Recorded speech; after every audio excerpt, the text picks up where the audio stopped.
How dire is the situation? It is really dire. Right now, over 800 million people go hungry, and that is likely to escalate 2, 3, 4 times because climate impacts on agriculture are accelerating, as you're seeing. I remember when I first came to Kenya in 2009, and people are like, oh, the rains are late, a little bit late. Now it's like, we don't know what happened. It's completely, we have no idea what's happening to our climate. So, and it's more and more recurrent. It's almost becoming normal. So the norms that we knew even 10 years ago are no longer our norms. And farmers are crying out, not just in Kenya, but all over the world, because they don't know when to plant, they can't harvest at the right time. And if we don't do something about it, half the world will go hungry. And as you know, populations are rising, more in the developing South, more than half the world. So we need to raise food production by more than 70% to just be able to feed the world at the rate we're going. You know, you mentioned the climate has changed and now we can't plant at certain times that were, you know, traditionally planting season. Is it something that we've done that's affected the climate, or is it just nature? You know, because I hear people saying, oh, there's a lot of carbon, or a lot of, you know, we're not planting enough trees, that's affecting rain. What's happening from No, we did this. This is definitely our fault as human beings. Oh, yeah?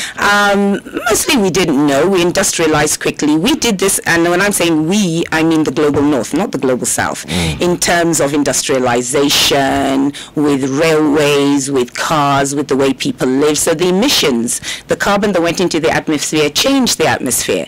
So, but we are feeling the impacts. We contribute less than 4%, and yet we're feeling more than 70% of the impact, because we're still at the stage where we're dependent on rain-fed agriculture. So we're very much a victim of a global industrialization, which we didn't necessarily take part in. So yeah, we did this as a human race. We did not do this as the global south, and it's part of what we go to COP every year to argue. We are suffering these impacts. We did not contribute to it, and we want some compensation to be able to adapt to it. Because, you know, it's something we need to adapt very quickly. But what kind of compensation is this, and will that really help in one way or the other? Because well, it will. I mean, there is an adaptation fund. It was already agreed in the Paris Agreement in 2015, an adaptation fund to help us look at our seeds, improve our irrigation, work with our farmers. So there's an adaptation fund for the global south to adapt to climate change. And this is partly why we go every year to negotiate how can we draw down from that fund so that we can help our farmers get better inputs and just adapt to what's happening now. Did they ever give you any of that fund? Have you forgotten? Every year you're asking for it, and you haven't got it. And every year they tell you come next year. Right, same time. It's complicated. Tell us about it. I mean, think about it. In about, what, 20, 30 years, I think rain will be, like, you know, you say some animals go extinct. Yes. Rain will be something that we just talk about. True. It's with every COP, and I went to the last climate talks in Sharm el-Sheikh, and the developing south are fed up. They're like, this fund has been here for more than 10 years. Very few countries have drawn down because it's complicated. You know, it's like when you go to your bank to ask for a loan, and they ask for this document and that document, and you know, a year later you're still trying to get this thing. Developing countries are in a mechanism that is complicated for them to draw down. We're fighting for it to be simpler. More than that, we're fighting not just for adaptation, we're fighting for loss and damage, because every year there's loss and damage, just like any insurance thing. When you've paid into a fund and there's loss and damage, you want compensation. We're also fighting for that, and we're inching forward, but no, very few countries have drawn down any money. This is an issue for the global south. Or maybe there's no fund at all. They just give excuses every year. Oh, the money's there somewhere. Is COP a waste of time? Oh, this is the big question. I mean, okay, if you're thinking about in terms of what the results it has yielded for the global south, people would say it's a waste of time. But it's never a waste of time to talk, and it's never a waste of time to try and find a resolution. If you walk away from the table, you have no hope. You know, it's the only place where the world comes together to talk about something that we all know. So it's not a waste of time it's like when you are in a marriage counseling thing. It's not a waste of time at that point because there's still hope. So it's not a waste of time for us to be in that fora. The multilateral system is the only place where we can have a fairly equal voice with other countries. And so it's not a waste of time. We have to make it work more effectively for us. We don't have data. We don't tell our story. And we often just go and, well, I won't say beg, but ask for different things without making a strong case for, if we get these funds, what will we do?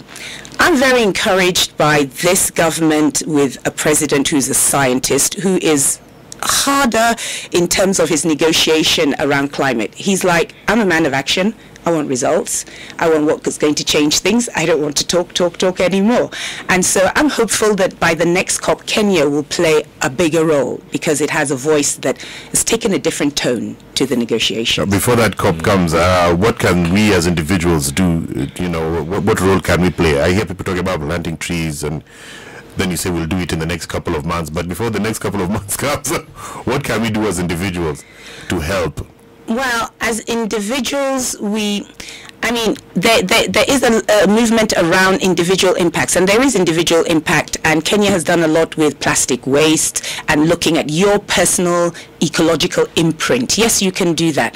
That will go some way. It's not likely to be the big shift to change, but it can go some way. And I think what we can do more, what we're trying to do, is sensitize people and to tell them climate change is real. This is not likely to change. We have to adapt. We're not going to hope for better rains next year. This variability is going to be there. How do we adapt as people to the fact that our norm has shifted? Just like we adapted in COVID. We knew our norm had shifted. We adapted. And we very quickly moved to a new norm. There are people who have not moved to a new norm. They're still romanticizing that one day it will all stabilize and we'll go back to the way things are. That may not happen in our lifetime. Let us first of all accept that, change our farming practices, say there's going to be likely to be drought every year. Can I plant differently? Can I use better seeds? Can I diversify my crop? Can I get a second income? Because it's likely that things will not change. Yeah, and you know, we're seeing places, or scientists or critics are saying that the temperatures are going to rise to up to 2 degrees. When it does that, that's a lot of disaster. People don't think about that when the temperature rises by 2 degrees. Yeah. I mean, that's a disastrous scenario. Ice is going to melt in the it's already doing that. Beyond a 1.5 degree world, we won't be able to live the way we live now. And not only we don't even know how our lives will be. And this is all over the world. I was in America during Christmas, and I was wearing I was in Texas, and I was wearing a T-shirt. I was like, in the winter. Texas, which last year or 2 years ago, remember it was frozen and people couldn't come. So I bought all these big winter coats. I did not wear that coat once. I was like, what's going on? They were like, yeah, we have no idea. And yesterday my cousin sent me a picture, said it's finally snowed, like a little bit of snow. I was like, this is crazy. Wow. It's crazy. Yeah. Okay. Long-term solutions, maybe? Well, long-term solutions are we are investing in restoring our ecosystems. And so planting trees is a solution, but it's not a solution in itself. So trees are part of an ecosystem that needs many other things. It needs looking at the soil, it needs looking at the water, so you plant a certain number of trees, which trees, where and for what, but also at the same time knowing you have a growing population, livelihoods. So you don't just plant trees so that poor people will still chop it down for firewood. You know, that happens a lot as well. So can you plant trees that have livelihood options, like they're fruit bearing or they have some economic value, like gum arabica? You can use that. And across Africa, there are bigger long-term solutions like the Great Green Wall, where they're looking at planting a whole set of trees across 10 countries to form a wall that shields the desert coming nearer, and that in itself will change the regional climate. So at a regional level, there are solutions there. At a national level, we've all signed up. Every country has signed up to a certain amount of tree cover. Kenya signed up to it, and they're trying to make sure that that's done, and getting communities involved. What we want to do to support Kenya in that is looking at locally led climate action. So county by county, looking at your ecosystem, which is very different. Kenya has 5 agroecological zones. So the problems in the coast are different from the problems in central, are different from problems in the north. The solutions are different. Your restoration journey is different. How do you get people to say, okay, this is my landscape. What do I want it to look like? What do I need to do? Do we need to plant trees? Do we